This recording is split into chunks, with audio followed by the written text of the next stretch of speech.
Hi friends, I hope everyone's doing well. In today's video, I will be continuing to explore different techniques for the grounds of my collages. I was inspired by the black brushstrokes on this collage that's in my previous art journal. It has an expressive brushstroke look. I'm not going to duplicate it, but I'm going to take the technique and expand on it. Now to do that, I brought out various paintbrushes to use, so the brush strokes in the new collages will be different than the inspirational collage. Other supplies are matte acrylic paints, and I'll go over the paint colors in each collage section. Also, I have collage papers that are painted, monoprinted, and I also brought out security envelopes as well. And of course, scissors and a glue stick. So let's start working on collage 1. Before I start painting, I want to talk briefly about how I set up my work area. I put paper on the previous page and behind the page I'll be painting, just to protect the other pages in the art journal. I usually do this step, but it's optional. Also, I have a water jar, an old plate that I use as a palette, and paper towels. And the matte acrylic paint that I'll be using are red light, yellow orange light, and yellow green light. So let's start painting this ground. I'm using mostly old and inexpensive brushes. This first brush is a Grumbacher Bristolette number 4720B, size 8. That's over 20 years old.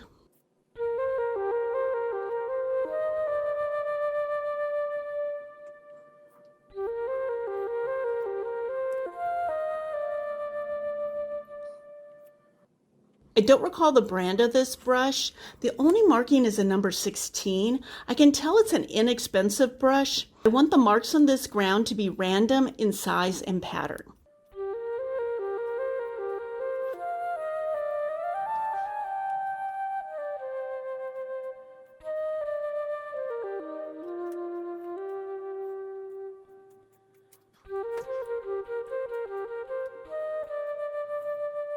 This is another inexpensive brush. It's a Contemporary Crafts number 245B angle shader. To avoid the ground looking too busy and to add a nice detail, I wanted to add small dashes of the yellow-orange light on top of the yellow-green light.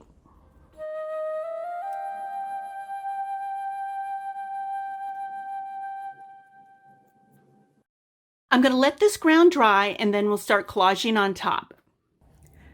The ground reads as light, so I'll be collaging mid to dark tone value papers first. This way I can start to set the contrast between the ground and the collage.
Adding bright pink papers to the collage ties the ground to the collage, so the collage is more unified.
For the next ground, I brought out Paper Artsy's Space Cadet in Midnight and Blick's matte acrylic paint in bright yellow.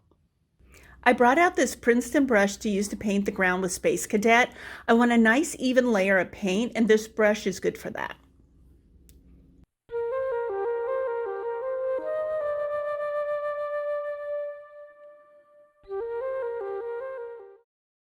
I will be using this Royal Soft Grip Fan Brush for the next two colors. To be honest, this is a neglected brush in my stash. It's the perfect brush to use to get this interesting dry brush detail.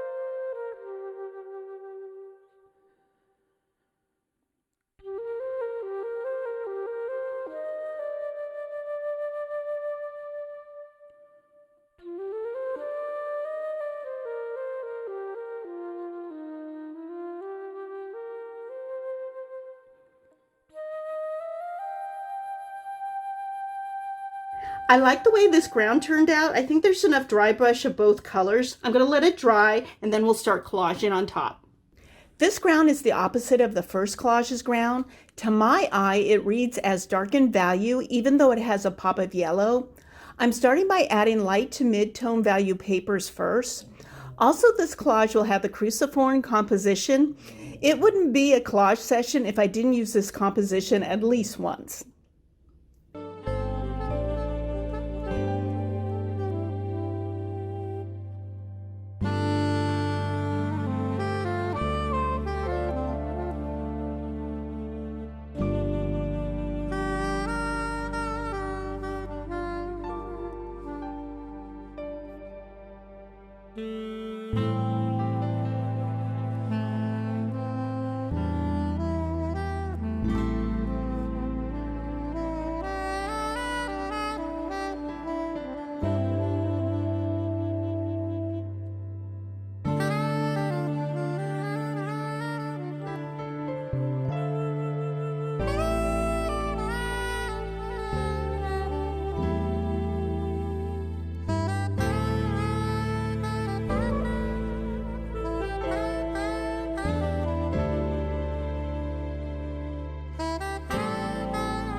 At this point, I wanted to add a bit of teal green paper so the collage and the ground would be unified.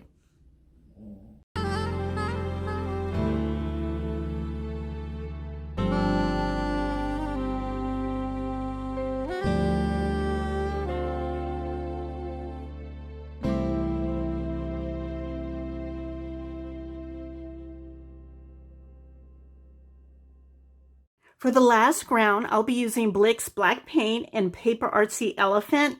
Even though the inspiration collage had black brushstrokes, I want to use black paint again, and this time with gray paint and a different brushstroke pattern.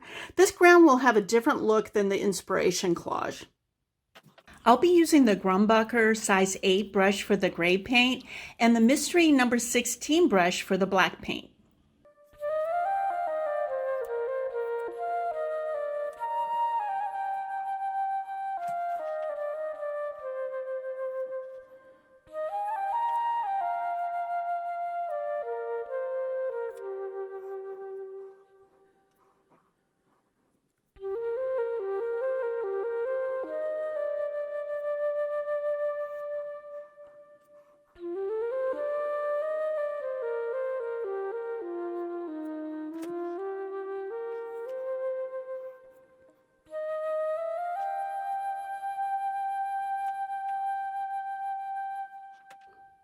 This ground definitely has a different look than the inspiration collage, so I'm going to let the paint dry and then we'll start collaging on top. My plan for this collage is to have a horizontal composition. I'm still interested in exploring this style. Also, I like the look of bright colored papers with black, white, and gray, so that is the color palette for this collage.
Overall, I'm happy with the way all three collages turned out. This collage has what I would call a V composition. I don't think I've used this style before. It gave an interesting look to the collage, and I let a good portion of the ground show through. I'm glad that I added the pop of bright pink. It unified the collage and the ground. Creating this collage reminded me to incorporate dark grounds into my collage practice. Also, I like that I added the pop of teal green to unify the collage and the ground. This collage was fun to create because I started to deviate from my original plan. I was planning on creating a strong horizontal composition. By adding the triangles, it took the collage in a slightly different direction. Also, I started to randomly cut pieces of paper to fit into the open spaces between the existing elements. I hope you enjoyed this video. I appreciate you taking time out of your day to watch it. Please let me know if you have any questions. Take care.